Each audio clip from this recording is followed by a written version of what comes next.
In this episode, we learn what leaders in smart cities across the globe are getting right, and the lessons we can all use to bring our own organizations and communities into the future. Preparing future-ready leaders is the core purpose of host Maureen Metcalf and the Innovative Leadership Institute. See a sample of our many course and content offerings designed to help you advance your leadership for the future at www.bit.ly/ILI-courses. That's bit.ly/ILI-courses. Now, let's learn about the world's smartest cities.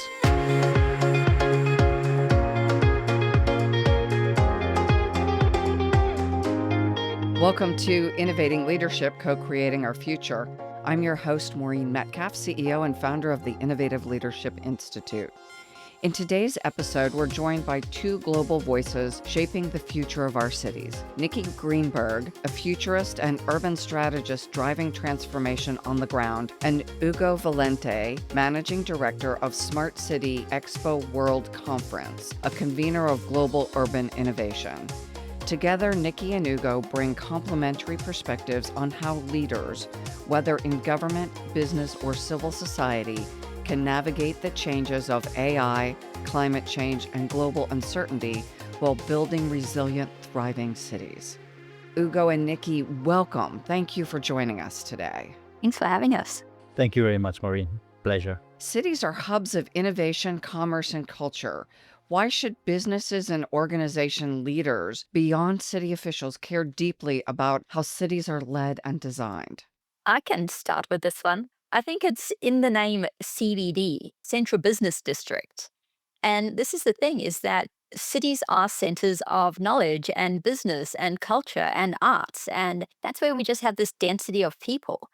So it's no mistake that businesses tend to locate themselves in cities. They are, designed for it. They have great transportation links, which means that you can bring in talent from a few different directions.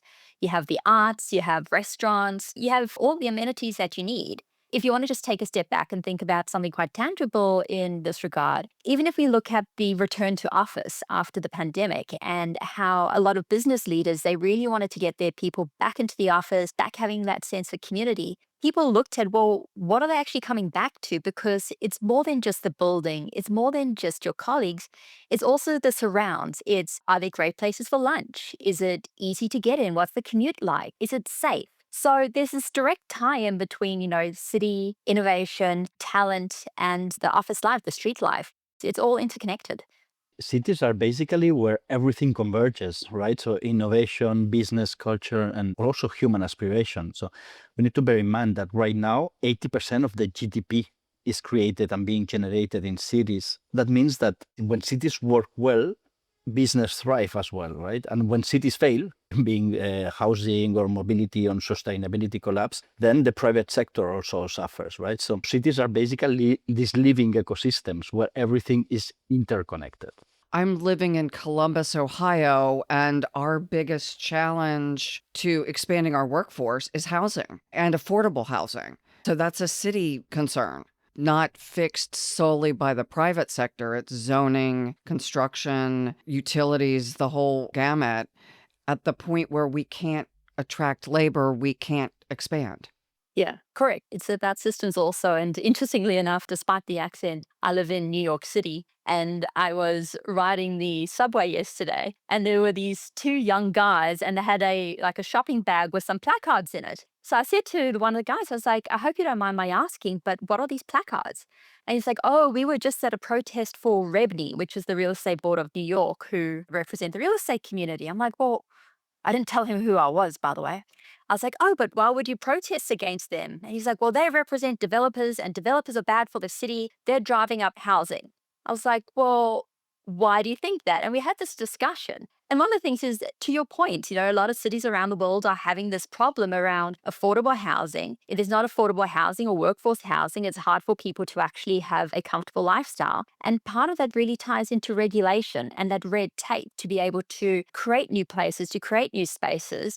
I read an article recently that said it's around 25% of a project's cost is just in red tape. is just in approvals and permits. That doesn't really add a sense of being to a place. So the more that we can streamline building systems, having this great relationship between, the public sector, private sector, etc., then we can actually help solve some of the challenges around affordability, which, ties into business and lifestyle and all the things that you just mentioned. I was reading something this morning, and the city of New York is trying to raise I think it's 650 million, if I'm not mistaken. $650 million for food banks to ensure that hungry people in New York are fed.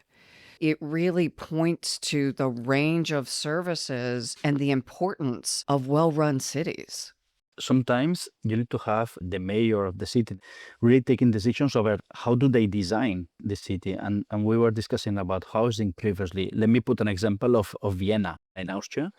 Right now, Vienna is one of the most livable cities on earth, and it's not by chance, but it's really by leadership design, right? For over a century, the city has invested in affordable housing and these public-private partnerships. Right now, today, 60% of Vienna's people, the residents, they live in city-supported housing, where they combine these different quality and designs, but taking into account the social inclusion for that. And developers who access these city lands, they must build at least 50% for social and affordable housing. This is an example of how you can design your city to be truly inclusive and to try to shorten the gap that happens in other places of the world. That's really interesting. And just as a benchmark, it's about 10% in other places. So for them to have it at 50% is impressive. And Exactly. I'm always amazed when a place with a cold climate gets the title of one of the most livable cities or best cities in the world. I'm like, well, as an Australian, I'm like, it's not the weather that's doing it. What else are you doing so well? So, kudos to the Viennese. Maybe it's the bakeries too. I think you've already started to touch on this, but as cities face pressures from climate change, AI, and shifting demographics, what leadership qualities are most essential for guiding transformation across the range of sectors that cities need to navigate? That leaders today need to have these three qualities. One is vision and collaboration, and also today, courage. The vision is because the city leaders need to see beyond the election cycles, which is not easy to do, but it's a must, because otherwise it's just a cycle of 4 to 5 years, depending on the countries, is a very short cycle, right? And then they need to be able to collaborate, because they need to be able to connect different ecosystems together, because they need to connect the public, the private, the academic, the civic ecosystems together. And finally, they need this courage, because they need to take decisions that might be unpopular, but in the end, they're essential for the day of tomorrow, right? So it's about creating these conditions that allow for innovation and not just managing resources. Here in Barcelona, we have an important example. There was a huge backlash from the locals when the previous mayor decided to create a train that connected the whole city all around, because until the train is done, that means that the city, from a transport perspective, is like cut in half. But when the train is finished, the whole layout of the city and the whole landscape of the city will change for the better. So sometimes you need to take this type of decisions that are unpopular at one moment in time, but they are partly needed for the survival or the growth of the city in the near future. And that ties directly to what Nikki just said about the protesters in New York. I love everything you had to say, because I've got principles that come from a slightly different perspective, because I sit in the private sector. And the three terms are very close to yours, Ugo, are a sense of flexibility, because we don't know what's coming next, especially as there are different types of emerging technologies. People's attitudes and values also change. New York, for example, used to be very much leaning in one direction. And now it's kind of like a smattering of different social values, for example, even in terms of fixed infrastructure. You don't know what we necessarily need later on. So a sense of flexibility, I believe, is important in a mindset. The second thing I believe that leaders need is curiosity, and just kind of realizing that what's always worked doesn't necessarily work in this moment in time. We've always heard this adage saying, well, we tried it before, it didn't work. Well, guess what? Yesterday was a very different time to today. Like, when you tried this out, did you have AI like we do today? Did you have the same talent? Did you have the same environment? So there needs to be the sense of curiosity. And the third one I kind of put in a slightly different category, but very much aligned with what Ugo has to said, is I think you need to actually embody the willingness to be a visionary and to his point, it's very hard to do things that might be somewhat unpopular or to take a stance that might be a bit different. And you're pushing this boulder up the hill. However, the example I'd actually like to give is, incredibly famous architect Frank Lloyd Wright, an American architect. He designed the Guggenheim Museum. He's known for the prairie style, absolutely brilliant and prolific. And he designed a city called Broadacre City in the 1930s. One of the things that he did when he designed Broadacre City is that he was absolutely enamored with technology.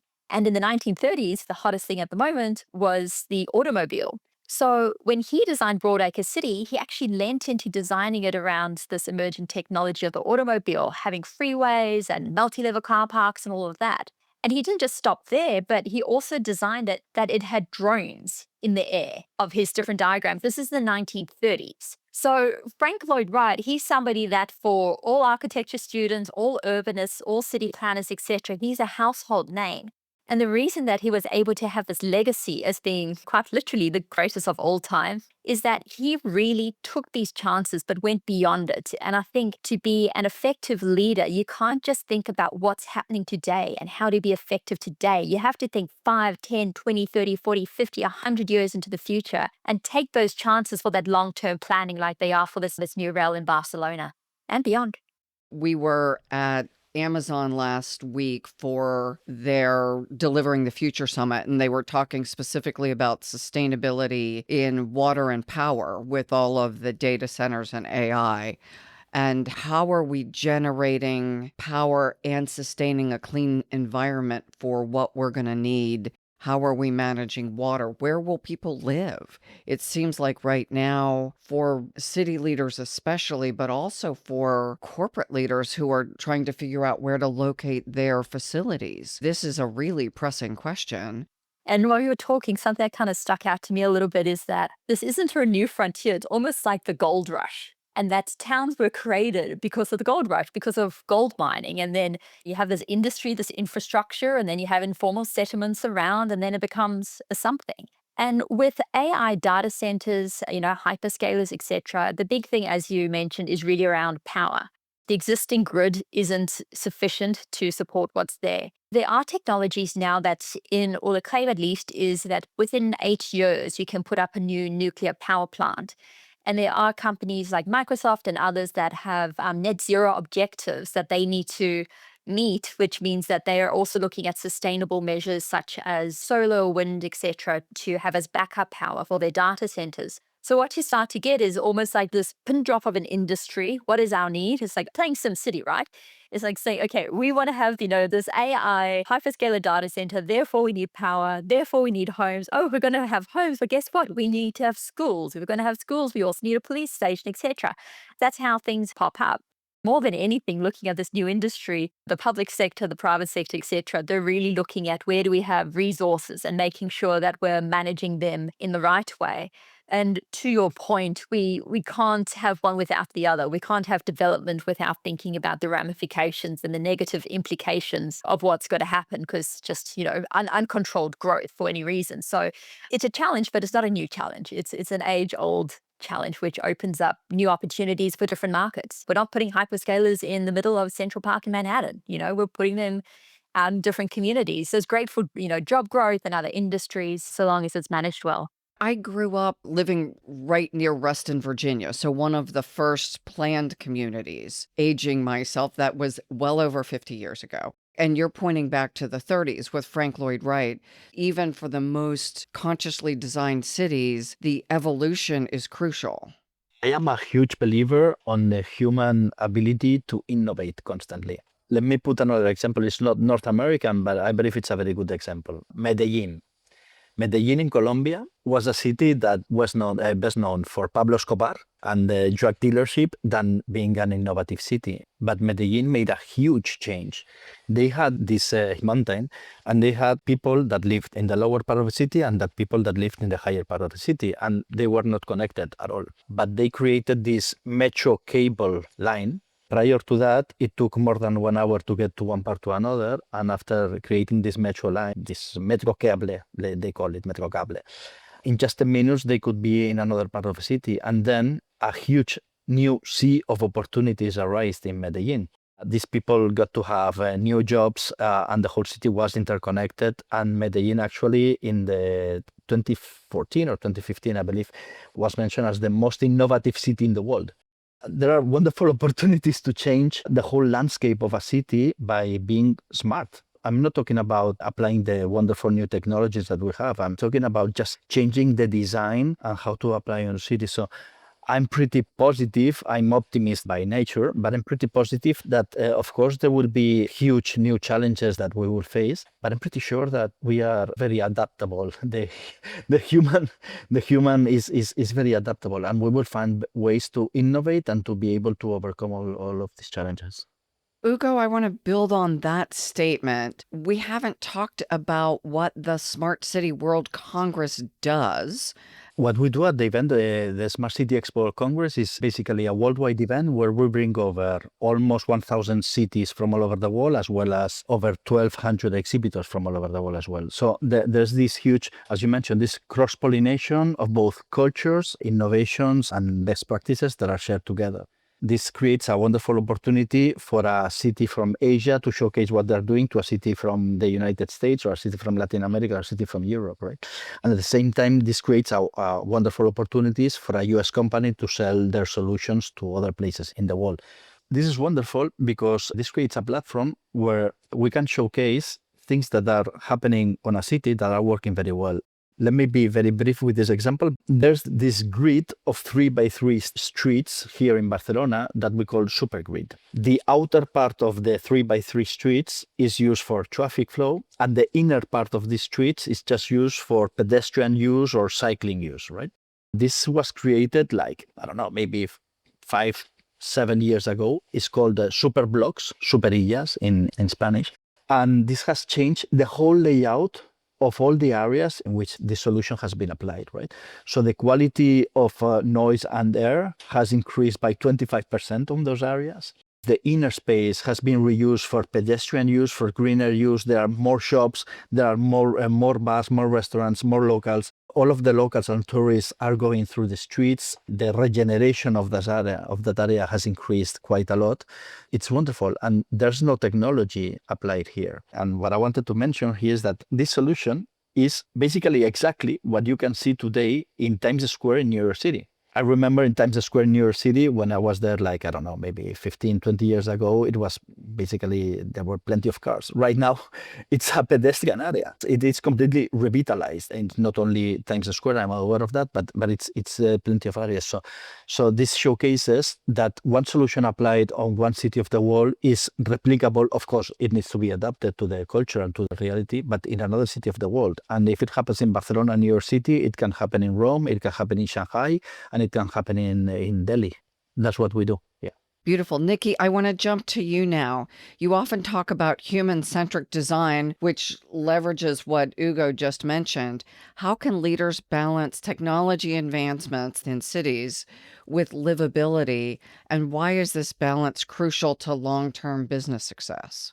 Now, this is very much the intersection where I sit between built world design, technology, and business. My background is I'm an architect that went to business school, which is almost unheard of. It's like, why? It's like, why? So, this is the thing. And I kind of dumb things down a little bit. And I apologize to AI in advance for doing this. But AI is just a better technology. That's really all it is. When we look at tech, and we think, well, what should we be doing with AI, et cetera? It's like, well, actually, it just means that the technology we've been using has gotten better. And a lot of the things that we used to do, like long workarounds for, now we can do it actually in a lot more of an efficient way. So there's this beautiful synergy between using advanced technologies and finding efficiencies, whether it's in the public sector or the private sector. There's this one example that I love. I'll give a public sector example where I believe it was the city of Detroit. What they did is they applied AI to their snowplows. It's like, okay, so what? So you know how when you have Waymo, it will find the best route, will find the optimal route, and same as when you have your Lyft or your Uber or whatever, same thing, it finds the optimal route. What these snowplows can do is they can actually figure out using AI which are the routes that it should be clearing first when there's a snowstorm and do the main roads first. Where does there tend to be pile on the most? Actually using this data to be more efficient about its routes. What it ultimately meant is that by having the same number of snowplows, they could cover a lot more ground, which essentially meant that it brought the cost down of their equipment. Hooray, that all sounds wonderful. And it just meant that also like the wonderful people that were operating the snowplows, that, their time is pretty valuable. There's not many of them, that they could actually be put to their highest and best use, being on the job and making the most impact. In the private sector, there's this emerging discipline called digital master planning. I had the great opportunity to run a pilot project within this about a couple of years ago.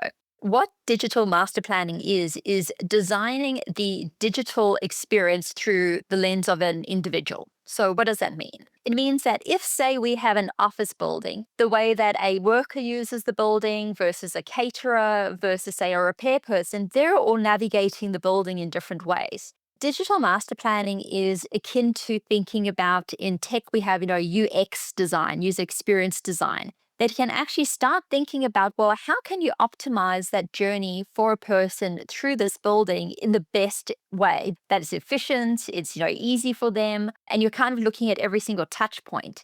There's starting to be within both the public sector and the private sector this greater, recognition around how we can use technology both for efficiency, but also for optimizing the use of labor, and also for improving the human experience. And I could go on about this for hours on end, but amongst professionals, there's more of a recognition about how we bring all of these elements together.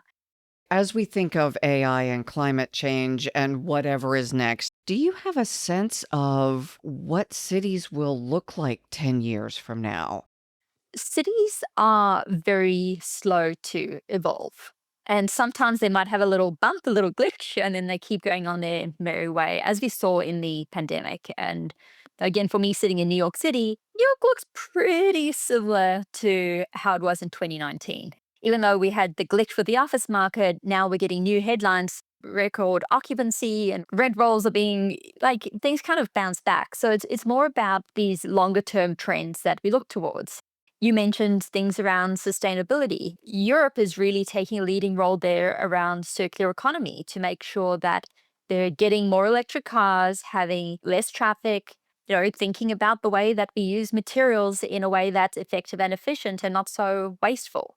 Working in the office in 10 years' time, yeah, we'll still have people working in the office. We'll have people working in remote. We'll probably still be having webinars about, return to office and, when's that going to happen, etc. So change is slow, but ultimately because of the new technologies that are coming out and constantly evolving and opening up new opportunities for us, we'll start to see kind of this gradual change towards things that are already happening in larger quantities, I suppose.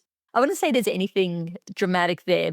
As you were discussing before, there's still the opportunity for cities that aren't, London, New York, Tokyo, etc., to also have quite thriving communities, especially, around new industries, new hubs. As long as they have those great lifestyle attributes, then they become great business attractors because you can be anywhere when you're working remote.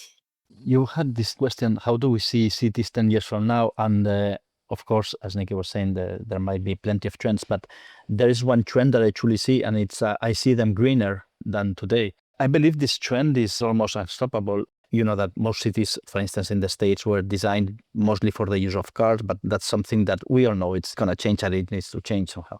I wanted to put the example in Copenhagen right now. I know they are very far ahead of the rest of the world, but right now, 50% of people in Copenhagen go to work by bike. Right now, they move basically by bike. What they're doing is they're understanding how they can become smarter in the sense that how can they improve their rides by bike by 10 or 20%, and how they can even increase up to 75% the use of bikes in the city, right? By 2030, more or less.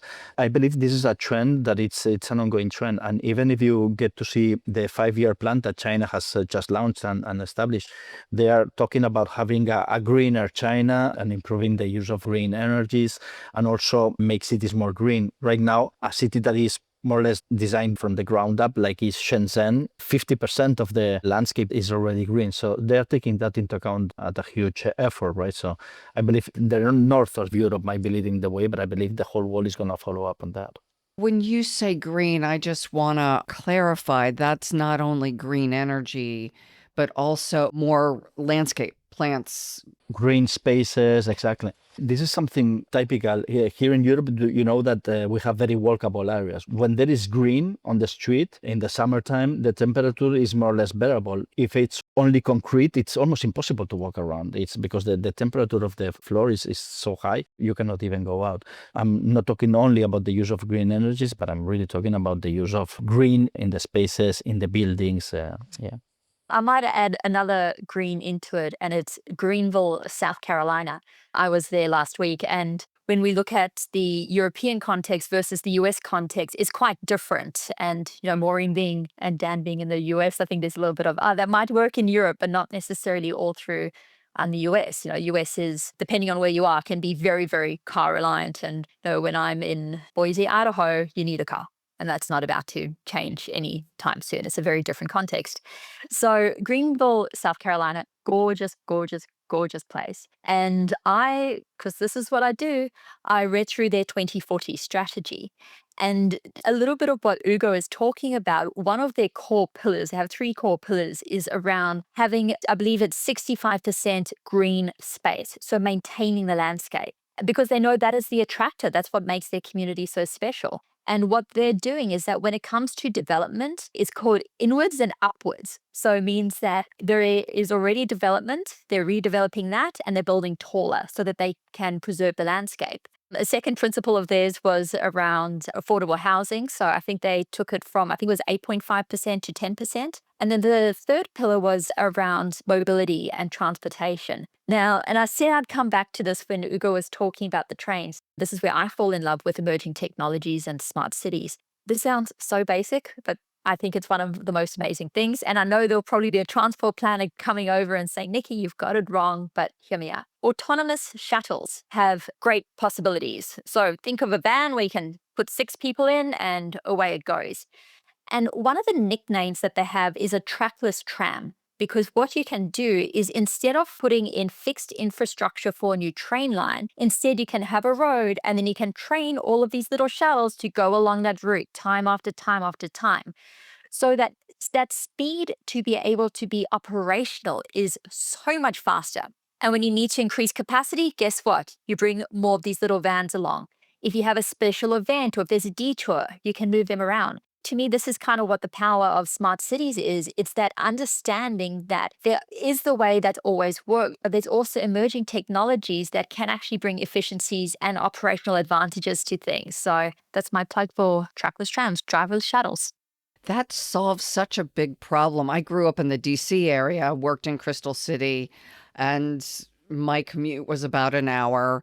Parking was expensive for an entry-level person, so I did this kind of ride-sharing thing. But the ride-sharing thing only worked if you didn't have to work overtime. If you had to work overtime, there was no opportunity to get home. As my career developed with my next employer, I asked about ride-sharing, and they basically said, we pay you enough money to have a car. Here is where bus on demand, for instance, enters the race. The regular problem is that when you're thinking about the bus line, you have these regular stops. So you know that every, 20 minutes, you will have a bus coming over and doing this exact same line, whether there's a person there or many people or not. But you can apply bus on demand. It only needs some software applications. It's very basic. And if there's maybe 2-3 people that are ordering the bus just comes and takes you home. In some cases, it might be as simple as that. I love that. What should leaders, whether in cities or companies, be doing today to prepare for the urban realities of 2030 and beyond? You have to be willing to think big, and you have to understand that the world around us has changed and there are new technologies. There's this younger generation coming in that have grown up with TikTok and iPhones and all the rest, and that's the reality that they know. So as leaders, we actually do have an obligation to make sure that both our places and organizations are future ready. If we want to look at this in kind of a practical tip term, Dirk Bakker, who's the CEO of Colliers Netherlands, for example, I had a great conversation with him. And one of the things that, he's a very experienced senior leader, which means that he has white hair. Wonderful man. And what he said to me is that he realized that about a third of the people in his office were under 35. And he kind of said, well, look, they represent our clientele and the next generation. Why don't they have a seat at the table? And he started what he calls the Young Sounding Board, which is a board of young employees who have the same responsibilities as a traditional board, except for financial responsibilities. And in that way, they were giving real opportunities, real voices to younger employees to shape the organization. It's initiatives like this that we need to remember that in the same way as we talk about diversity in different ways around race and gender and, neurodiversity, etc., we also need to realize that generational diversity is also another lens through which we need to coexist and have represented at the table to get those different perspectives. So that would be my tangible tip, you could say. We're having a world that it's not only complicated, but it's getting complex. It's not only about thinking strategically, but really thinking about systemically. It's a different way of understanding how to deal with complex problem solving. This is what's going to happen in the near future. Yeah. Your organization is brilliant in helping bring that about. That's what we try to achieve. We have all these different initiatives and problems on the table. And how can we create this huge network of people that all of us are urban innovators? And how can we work together towards sorting out those problems and basically giving a better quality of life to the citizens of the future? This idea of collaboration and sharing, and it goes beyond just even human beings or leaders sharing, it also goes into tech. One of the examples I can give is around UAVs, unmanned aerial vehicles, i.e. flying taxis and drones. In the US, they're starting to come and be tested. I know it's happening throughout Europe also. And one of the ways that they're actually speeding up their advancement is that they're using data that's been collected from these journeys that have happened in countries like the Middle East and in China, because these flying vehicles have already tested out these different routes. So coming back to Ugo's point around, collaboration and the importance of that, especially at a forum like his, the ability to share data and information around technologies through collaboration or running test projects, pilot projects of new technologies in different parts of the world, that speeds up the rollout in different places. But we have to have those relationships. Otherwise, everyone's kind of starting from, that point zero and trying to do the same thing in their own lane. The more that there's collaboration, it just speeds things up for everyone's betterment. What a wonderful note to end on as we think about certainly city leaders, but the interdependence between cities, non-government organizations, government organizations, and corporations. For any of those entities to be healthy, all of them need to be healthy. So thank you both for participating. How would our listeners learn more about you and your organizations? Yeah, you can go to my website, www.nikkigreenberg.com, all E's in there, or follow me on LinkedIn. So reach out and let me know what you're working on. I'm always interested in finding out about new innovative projects. I'll urge people to go to www.smartcityexpo.com. I hope they come over to Barcelona. Do you have a date for 2026 for those of us who plan further ahead? I believe it's 3 to 5 November. I don't remember. It's always Tuesdays to Thursdays. Thank you. And thank you for creating a platform, both of you, where we can have global collaboration and idea sharing and supporting of one another. Thank you very much, Maureen, for this opportunity. It's lovely to be here in this podcast. So thank you. Yeah, thank you for a great conversation. I've enjoyed learning from both of you. And to our listeners, please like us, share us, and follow us. Thank you very much.